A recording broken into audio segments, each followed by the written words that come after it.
Caro cursista, tudo bem? Meu nome é Anderson Passos e eu sou conteudista da unidade 2 do curso de pacote anticrime, unidade esta chamada Aspectos Penais e Processuais Relevantes. Então, o objetivo deste vídeo é trazermos outras questões, além daquelas tratadas na apostila, e também aprofundarmos alguns pontos. O primeiro ponto que eu quero trazer aqui para você é a questão do parágrafo 2º-B do artigo 157 do Código Penal. Este parágrafo ele tem que ser interpretado de forma bastante cuidadosa, porque há uma discussão no sentido de se saber se ele é uma majorante ou uma qualificadora. Por que isso? Porque ele possui uma redação sui generis, ao dizer que aplica-se em dobro a pena do caput quando o autor do fato praticar o delito com o uso de arma de fogo de uso restrito ou uso proibido.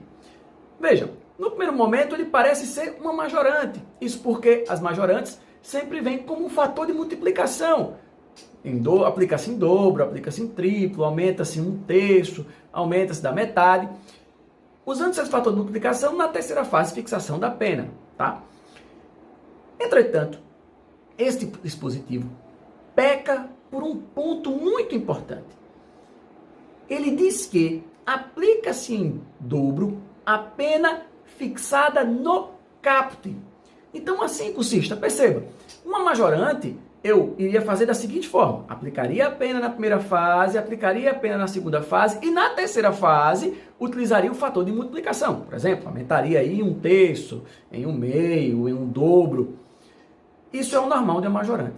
Contudo, este dispositivo, ele diz que aplica-se em dobro a pena que está prevista no caput. A partir do momento em que ele diz isto, ele impede que eu faça essa multiplicação neste momento 3 da fixação da pena. Ele impede que eu faça a multiplicação em cima da pena que foi alcançada após eu ter realizado a primeira fase e a segunda fase. Porque ele diz expressamente que eu aplico em dobro a pena do caput. Então não posso aplicar agora neste momento.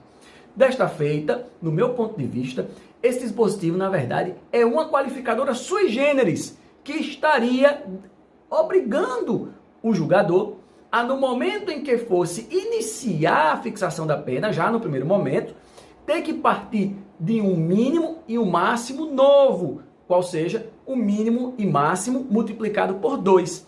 Então, se a pena mínima do crime de roubo é de 4 anos, que é a que está prevista no caput, se o réu tiver utilizado arma de fogo de uso restrito ou proibido, esta pena mínima será de 8 anos. Então, eu vou partir de 8 para começar já a fixação da pena na primeira fase. E o máximo desta minha pena, ao invés de 10, será de 20 anos, já que eu tenho que aplicar em dobro a pena do caput. Ok? Então, foi uma impressão do legislador que, no meu ponto de vista, leva à criação desta forma qualificada sui generis. Ok?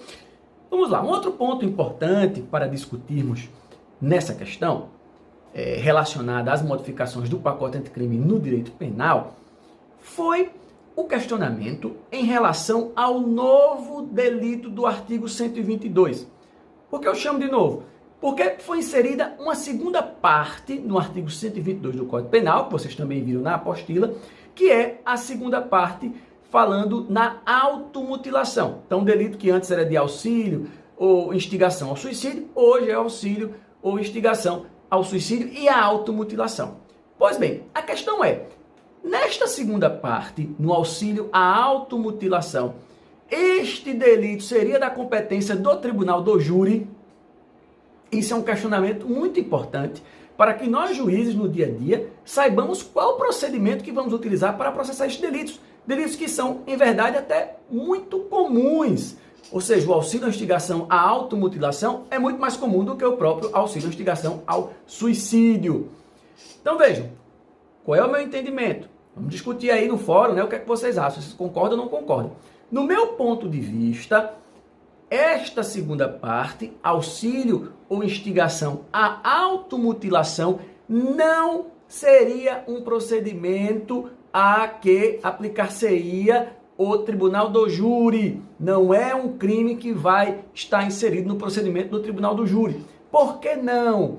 Porque, vocês sabem, como está previsto na nossa Constituição, os crimes dolosos contra a vida é que serão submetidos a julgamento perante o tribunal do júri, e os conexos, tá? Os conexos aos crimes dolosos contra a vida sobem também dispositivo previsto na nossa legislação. Pois bem, se não houver uma conexão, então tivermos um crime doloso em que o indivíduo auxiliou ou instigou a automutilação, no obstante está lá no capítulo dos crimes contra a vida, o 122, entendo que essa segunda parte não é um crime contra a vida. Esta imprecisão foi criada pelo legislador, né, que reformou o dispositivo e não observou essa questão. Então, não obstante essa segunda parte, auxílio ou instigação à automutilação, está lá dentre os crimes dolosos contra a vida, esta segunda parte, inserida pelo legislador agora com o pacote de crime, não é um crime doloso contra a vida. Por que não? Porque o bem jurídico protegido aí não é a vida. Qual é o bem jurídico protegido? O bem jurídico protegido é a integridade física.